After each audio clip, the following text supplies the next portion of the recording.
Hello friends, welcome to my YouTube channel. तो आज से हम स्टार्ट करते हैं इंटरनेशनल मार्केटिंग। ये हमारा एमकॉम का एक सब्जेक्ट है। तो आज की इस वीडियो में हम बात करेंगे nature, importance and scope of international marketing. तो हम इसके मीनिंग के बारे में बात करते हैं। अकॉर्डिंग टू कटोरा and gram, planning, pricing, promotion and directing the flow of company goods and services to potential and existing consumer in more than one country for profit is known as international marketing। तो अगर हम कटोरा और ग्राम के definition के बारे में बात करें तो उन्होंने क्या बोला था कि जो भी हम अपनी प्लान करते हैं, मतलब हमने प्रोडक्ट बनाने वाले हैं तो उसके लिए हम पहले से जो प्लानिंग करेंगे, हम अपने प्राइस को डिसाइड करेंगे, प्रमोट किस तरह से कर रहे हैं अपने प्रोडक्ट को, प्रमोशन स्ट्रैटेजी किस तरह से है, directing the flow of company of goods and services, अपने पोटेंशियल और एग्जिस्टिंग कंज्यूमर को ध्यान में रख के अपने प्रोडक्ट को बनाना और फिर अपने प्रोडक्ट को ज़्यादा से ज़्यादा कंट्री के अंदर भेजना, और फिर जो उससे प्रॉफिट हमें जनरेट होगा उसको हम बोलते हैं इंटरनेशनल मार्केटिंग। हमारा जो प्रोडक्ट है वो दूसरी कंट्री में जा रहा है और उससे हमें प्रॉफिट हो रहा है, उसको हम बोलते हैं। According to American Marketing Association, international marketing is the multinational process of planning, of executing the conception, price, promotion, and distribution of ideal goods and services to create exchange that satisfy the individual and organizational objective। तो American marketing association ने क्या definition दी कि जो international marketing है ये एक multinational process है। मतलब ये एक मल्टीनेशनल प्रोसेस है जिसके अंदर हम क्या करते हैं, सबसे पहले प्लान करते हैं और उसको एग्जीक्यूट करते हैं, फिर प्राइस डिसाइड करते हैं, प्रमोट करते हैं, डिस्ट्रीब्यूट करते हैं हम अपने आइडल गुड्स एंड सर्विसेज को, जिससे कि हम क्रिएट कर सके डिमांड, मार्केट के अंदर हम उसे डिमांड क्रिएट कर सके और उसके बाद हम अपने कस्टमर्स को सेटिस्फाई कर सके। अपने कस्टमर्स को सेटिस्फाई करना एक बहुत ही इंपॉर्टेंट चीज़ होती है किसी भी मार्केट या ऑर्गेनाइजेशन के अंदर। उसके बाद अपने कस्टमर को सेटिस्फाई करने के बाद अपने ऑर्गेनाइजेशन के नीड्स को और उनके ऑब्जेक्टिव्स को भी हम अचीव कर पाएँ। तो ये होती है हमारी international marketing. These challenges arise because of various uncontrollable factors like cultural differences, competition, political and legal environment, economic policies, weather, etc., which affect the way the business is conducted. Profit of the business largely depend upon the quality of marketing plans। तो अगर हमें अपने business के अंदर कुछ challenges देखने को मिलते हैं तो वो क्यों देखने को मिलते हैं, क्योंकि हमारे कुछ अनकंट्रोलेबल फैक्टर्स की वजह से, जैसे कि कल्चरल डिफरेंसेस, कंपटीशन। अगर कंपटीशन बहुत ज़्यादा बढ़ जाएगा तो क्या पता लोगों को हमारा प्रोडक्ट अच्छा ना लगे, बी का अच्छा लगने लग जाए। अगर बी ने अपने प्राइजेस को कम रख रखा है और ए के प्राइजेस ज़्यादा है तो लोग क्या करेंगे, बी कंपनी के पास जाके उनसे प्रोडक्ट लेंगे। तो इस वजह से कंपटीशन बढ़ गया तो हमारी जो है कंपनी को चैलेंजेस फेस करने को मिल सकते हैं। Political and legal environment, economic policies, weather और एट्सेट्रा, इन चीज़ों की वजह से हमारे बिजनेस को बहुत ज़्यादा लॉस देखने को मिलता है। और जो हमारे बिजनेस की क्वालिटी होती है, मतलब जो हमारा प्रॉफिट है, वो किस पे डिपेंड करता है कि हमारे प्रोडक्ट की क्वालिटी कैसी है, हमारे मार्केटिंग प्लान कैसे हैं। तो इन सब चीज़ों पे हमारा प्रॉफिट जो है वो डिपेंड करता है। International marketer take decision regarding product price, promotion, distribution and research taking into consideration the uncontrollable factors with the aim to achieve marketing objectives. तो जो इंटरनेशनल मार्केटर्स होते हैं वो डिसीजन लेते हैं, तो वो डिसीजन किस पे लेते हैं, प्रोडक्ट पे, प्राइस पे, प्रमोशन पे, और वो कहाँ पे डिस्ट्रीब्यूट करने वाले हैं अपने प्रोडक्ट को, वो उस पर आगे फर्दर रिसर्च किस तरह से करने वाले हैं। तो इन सब फैक्टर्स पे वो आगे की डिसीजन लेते हैं। तो जो उनका मेन एम क्या होता है कि वो अचीव कर पाए अपने मार्केटिंग के ऑब्जेक्टिव्स को, बस उनका यही मेन एम होता है। The task of international marketer is more complicated then that of domestic marketer.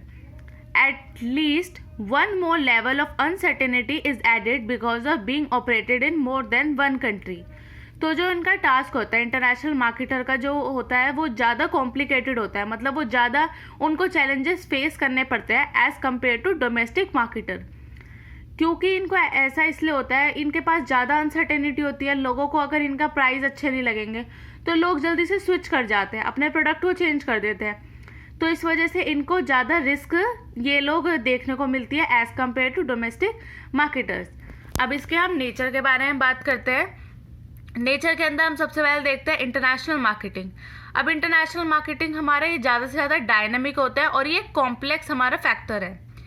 इसके अंदर हमें अवेलेबिलिटी ऑफ ब्रॉडर मार्केट, हमें इसके अंदर ज़्यादा से ज़्यादा मार्केट देखने को मिलती है, ज़्यादा कंट्रीज़ होती है, ज़्यादा लोग होते हैं, तो हम इसके अंदर प्रॉफिट भी हमारा ज़्यादा मिलता है।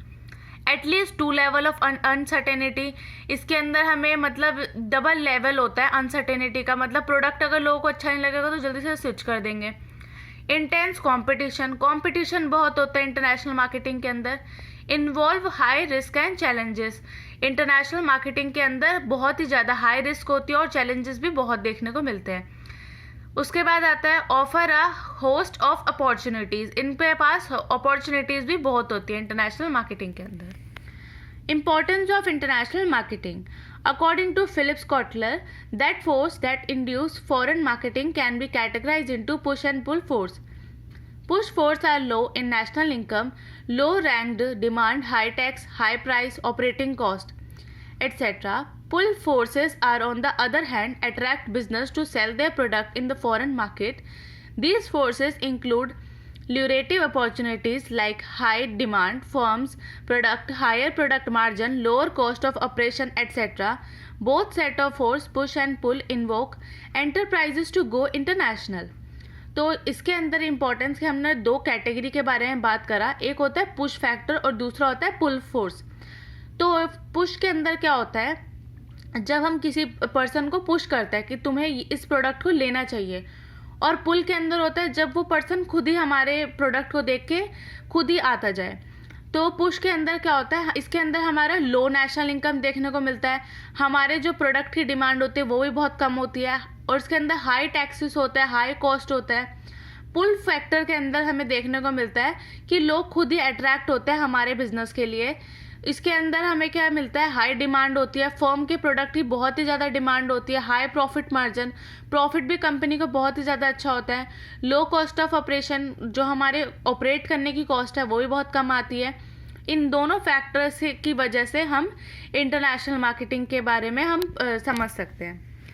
अब उसके बाद आता है हमारा scope of international marketing. International marketing is advantageous for consumer, business and economies, some for the benefits. अब इसके क्या क्या बेनिफिट्स है तो उसके बारे में बात करते हैं। कंज्यूमर पॉइंट ऑफ व्यू, अगर हम कंज्यूमर के बारे में सोचें इंटरनेशनल मार्केटिंग के अंदर, तो कंज्यूमर किस तरह से सोचता है, तो उसको क्या है, लो प्राइस चाहिए, उसके पास ज़्यादा से ज़्यादा चॉइसेस होनी चाहिए। लोगों के पास क्या है, लो प्राइस होता है, increase choice, standard of living अच्छा होता है, क्वालिटी प्रोडक्ट, उन्हें एक बहुत ही अच्छी क्वालिटी प्रोडक्ट मिलता है।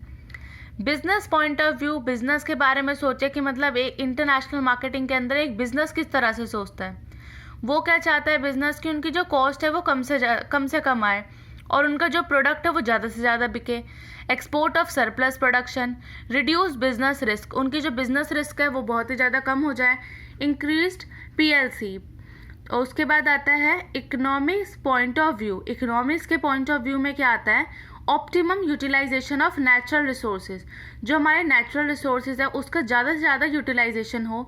Promote international peace and assistance, उसके बाद हमारा इंक्रीज हो, टोटल प्रोडक्शन भी इंक्रीज हो।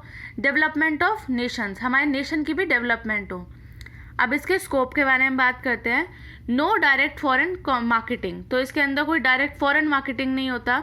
Infrequent foreign marketing, regular foreign marketing, international marketing और ग्लोबल मार्केटिंग, तो ये इसके स्कोप आते हैं। इसके बारे में आता है IIRGN। तो आई से आता है हमारा infrequent foreign marketing, international marketing, regular foreign marketing, global marketing and no direct foreign marketing. तो आज की इस वीडियो में बस इतना ही। अगर आपको मेरी वीडियो पसंद आई हो तो प्लीज़ लाइक करें और मेरे चैनल को सब्सक्राइब करें। आपको इन नोट्स की लिंक भी आपको डिस्क्रिप्शन बॉक्स से मिल जाएगी। और अब नेक्स्ट वीडियो में हम बात करेंगे international market orientation. Thank you.